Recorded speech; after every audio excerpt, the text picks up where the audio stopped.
आंध्र प्रदेश के एनटीआर जिले से पुलिस ने पाइप से लदे ट्रक से करीब 8 करोड़ रुपए की नकदी बरामद की। पुलिस ने ट्रक और पैसों को जब्त करने के साथ साथ उसमें सवार 2 लोगों को भी हिरासत में ले लिया है।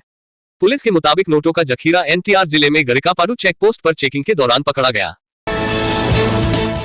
लगभग 30 साल पहले दिल्ली ब्लास्ट केस में देविंदर पाल भुल्लर को दोषी पाया गया। अब ये शख्स फिर चर्चा में है। दिल्ली के उपराज्यपाल ने आरोप लगाया कि आम आदमी पार्टी के नेता अरविंद केजरीवाल ने खालिस्तानी आतंकी गुट सिख फॉर जस्टिस से फंडिंग ली ताकि दोषी को जेल से छुड़ाया जा सके। सालों पहले हुए विस्फोट का मास्टरमाइंड अक्सर चर्चा में रहता है। दिल्ली के राम मनोहर लोहिया जैसे प्रतिष्ठित अस्पताल में ये रिश्वतखोरी कई स्तर पर चल रही थी। सीबीआई की फर के जरिए समझा जा सकता है कि अस्पताल में जमकर भ्रष्टाचार चल रहा था।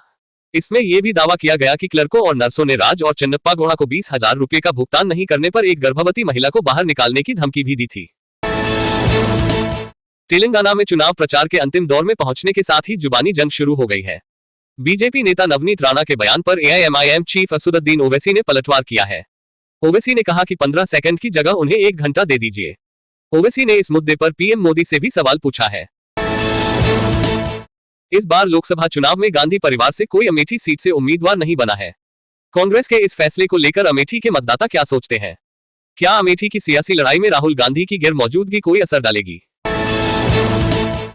शरद पवार ने संकेत दिया है कि लोकसभा चुनाव के बाद देश के राजनीतिक समीकरणों में बड़े बदलाव हो सकते हैं, जिनमें उनके हिस्से की एनसीपी का कांग्रेस में विलय तक संभव है। कांग्रेस के ज्यादा मजबूत होने की भविष्यवाणी कर रहे शरद पवार क्या अब राहुल गांधी का नेतृत्व स्वीकार करने का मन बना चुके हैं? कांग्रेस सांसद राहुल गांधी ने कहा कि नमस्कार मोदी जी, थोड़ा सा घबरा गए क्या? आमतौर पर बंद कमरों में अदानी अंबानी की बात करते हैं, पहली बार पब्लिक में अदानी अंबानी बोला। काराका लोकसभा सीट से निर्दलीय प्रत्याशी के रूप में चुनाव लड़ रहे भोजपुरी पावर स्टार पवन सिंह ने विभिन्न क्षेत्रों का दौरा कर प्रचार कर रहे हैं। बीते दिन पवन सिंह ने गजना धाम मंदिर में पहुंचकर पूजा अर्चना की। इसके बाद उन्होंने क्षेत्र के कई गांवों में जनसंपर्क करते हुए स्थानीय लोगों से आशीर्वाद मांगा। दिल्ली के कथित शराब घोटाला मामले में दिल्ली के मुख्यमंत्री अरविंद केजरीवाल की अंतरिम जमानत पर सुप्रीम कोर्ट शुक्रवार को आदेश पारित कर सकता है। दिल्ली के राम मनोहर लोहिया जैसे प्रतिष्ठित अस्पताल में ये रिश्वतखोरी कई स्तर पर चल रही थी।